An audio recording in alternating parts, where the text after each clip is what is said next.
대구 경북 뉴스입니다.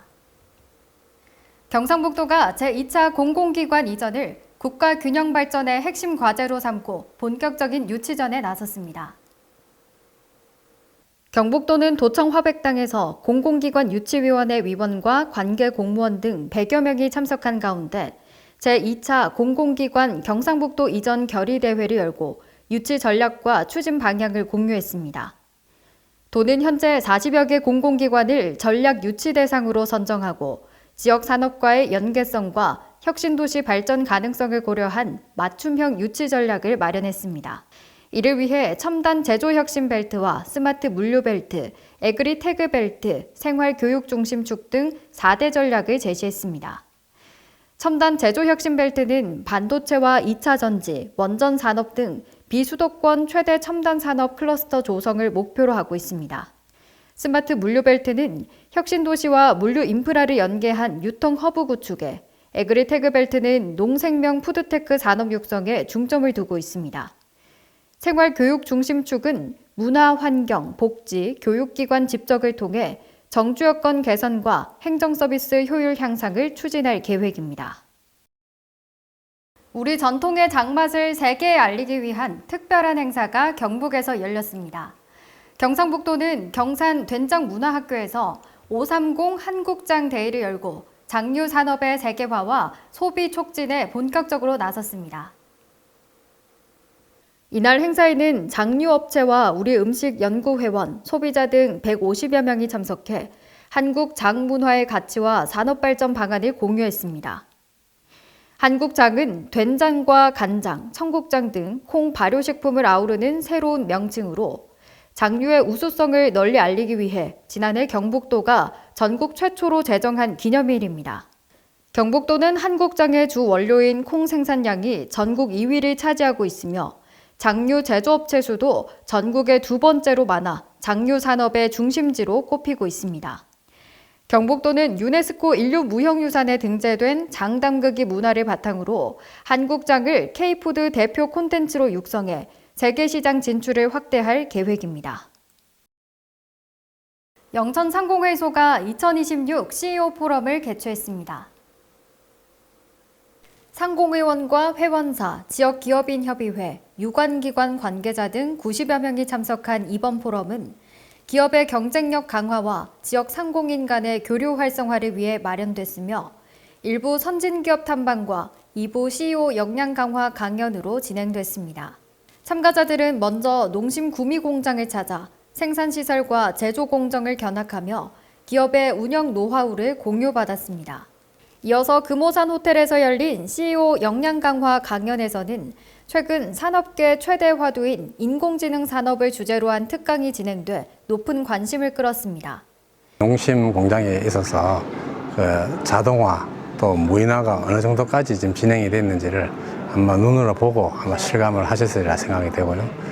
AI 강연에 대해서 저희 영천상공회의소 회원사들이 오늘 많은 감명을 받았으리라 생각합니다. 선진기업 현장과 미래 산업 트렌드를 한자리에서 접한 이번 포럼은 지역 기업인들에게 새로운 성장 해법을 모색하는 뜻깊은 시간이 됐습니다. 이번 CEO 포럼은 기업인들이 서로 만나 배우고 협력할 수 있는 자리를 만들기 위해 준비했습니다. 앞으로도 회원 가입의 성장과 경쟁력 강화 그리고 지역 경제 발전에 도움이 되는 CEO 포럼을 계속 만들어 가겠습니다. 영천상공회의소는 이번 포럼이 지역 기업인들의 네트워크를 강화하고 변화하는 산업 환경에 대응해 역량을 높이는 계기가 될 것으로 기대하고 있습니다. 경주 원도심의 오래된 골목길이 청년 창업가들의 젊은 감각으로 새롭게 태어납니다. 경주시는 청년센터 청년고도에서 청년 신골든 창업특구 조성사업 창업팀 개소식과 현판 전달식을 열고 올해 선정된 청년 창업팀 8곳의 출발을 축하했습니다. 올해로 5회째를 맞은 이 사업은 침체된 원도심 상권을 부활시키고 청년들의 지역 정착을 돕기 위해 기획됐으며 경주시와 한국수력원자력이 함께 협력하고 있습니다. 이들 창업팀은 공개 모집과 심사를 거쳐 선발됐으며 약 1년간의 준비 과정을 거쳐 본격적인 영업에 들어갔습니다. 선정된 팀에는 상가 리모델링과 기자재 구입 등에 사용할 수 있는 창업 지원금 3,500만 원이 각각 지원됐고 창업 아카데미와 맞춤형 컨설팅 등 역량 강화 프로그램도 제공됐습니다. 경주시는 올해 선정된 8개 팀을 포함해 지금까지 모두 33개 청년 창업팀이 지역에서 활동하고 있다며 지속적인 사후 관리와 지원을 통해 안정적인 정착을 돕겠다고 밝혔습니다. 경주 시민의 화합과 미래도약을 다짐하는 제19회 경주 시민의 날 기념 행사가 황성공원 타임캡슐 광장에서 열렸습니다. 하나 되는 경주, 중단 없는 전진을 주제로 열린 이날 행사에는 시민과 기관, 단체장 등 7천여 명이 참석해 지방선거 이후 지역사회의 화합을 다지고 2025 에이펙 정상회의 성공 개최를 통한 새로운 도약 의지를 나눴습니다. 행사에 앞서 신라 고추대 공연과 시민 축하 공연이 진행됐고 기념식에서는 시민 헌장 낭독과 경주시 문화상 시상, 국내외 자매 우호도시 축하 영상 상영 등이 이어졌습니다. 제38회 경주시 문화상은 문화예술부문 박임관 씨, 사회봉사부문 전성환 씨, 체육발전부문 손영훈 씨가 수상의 영예를 안았습니다.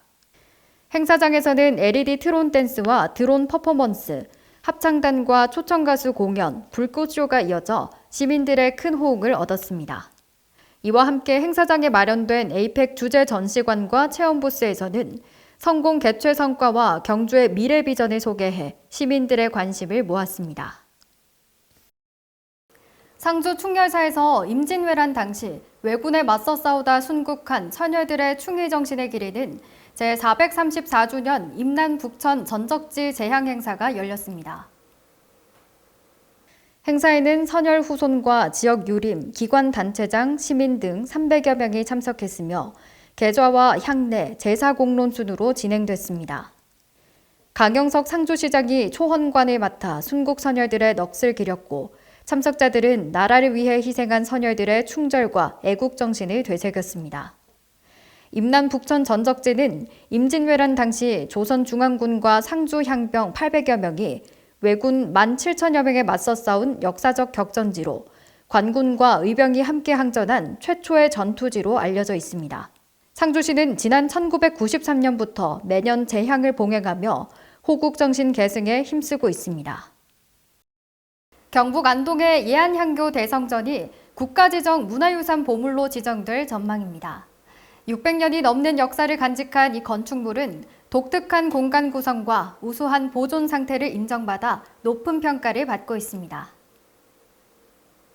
예안향교 대성전은 1411년 창건된 것으로 전해지며 조선시대 유교교육과 지역사회 운영의 중심 역할을 담당해 왔습니다. 특히 안동댐 건설 당시 수몰 위기에 놓였지만 원래 위치를 지켜내며 지역의 역사와 정체성을 보존한 문화유산으로 평가받고 있습니다. 문헌기록과 목재 연륜연대 분석을 통해 1569년 중수 사실이 과학적으로 확인되면서 건축물의 역사성과 원형 보존 가치도 입증됐습니다. 예안향교는 교육공간과 제향공간이 함께 어우러진 독특한 구조를 이루고 있으며 대성전은 정면 3칸, 측면 3칸 규모의 전통 건축 양식을 잘 간직하고 있습니다. 이 외에도 대성전은 화려함보다 정교함에 있어 학술적, 예술적 가치가 높은 것으로 평가됩니다. 국가유산청은 30일간 각계 의견을 수렴한 뒤 국가유산위원회 심의를 거쳐 최종 보물 지정 여부를 결정할 예정입니다. 청송에서 국립현대미술관 소장 작품을 만날 수 있는 특별 전시가 마련됐습니다. 국립청송야송미술관은 오는 7월 28일까지 미술은행 인청송 특별전을 열고 현대미술의 진수를 보여주는 다채로운 소장품들을 선보입니다. 이번 전시는 문화 향유 기회가 상대적으로 적은 지역 주민들에게 수준 높은 현대미술 작품을 소개하기 위해 기획됐습니다.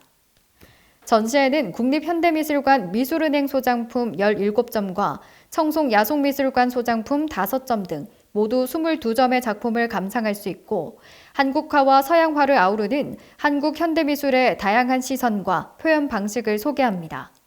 또 관람객들의 이해를 돕기 위해 하루 3차례 전시 해설 프로그램이 운영되며 오는 16일부터는 체험형 교육 프로그램도 진행됩니다. 영주시가 반려인들의 휴식 공간을 마련하고 성숙한 반려문화 확산을 위해 한정공원 인근 서천 둔치에 반려동물 놀이터를 개장했습니다. 놀이터는 최고 40cm를 기준으로 중소형견 구역과 대형견 구역으로 나눠 운영되며 이중 출입문과 안전펜스를 설치해 반려견의 안정성을 높였습니다. 놀이시설과 음수대, 벤치, 그늘막 등 다양한 편의시설을 갖췄고 휴게 공간인 어울림 마당에는 텀블러 세척기를 설치해 친환경 공간으로 운영할 계획입니다. 이용 대상은 동물 등록이 완료된 반려견이며 입퇴장 시에는 반드시 목줄을 착용해야 합니다. 영주시는 이번 반려동물 놀이터가 반려동물의 건강 증진과 사회성 향상은 물론 반려인 간의 소통과 건전한 반려문화 정착에도 도움이 될 것으로 기대하고 있습니다. 지금까지 대구 경북 뉴스였습니다.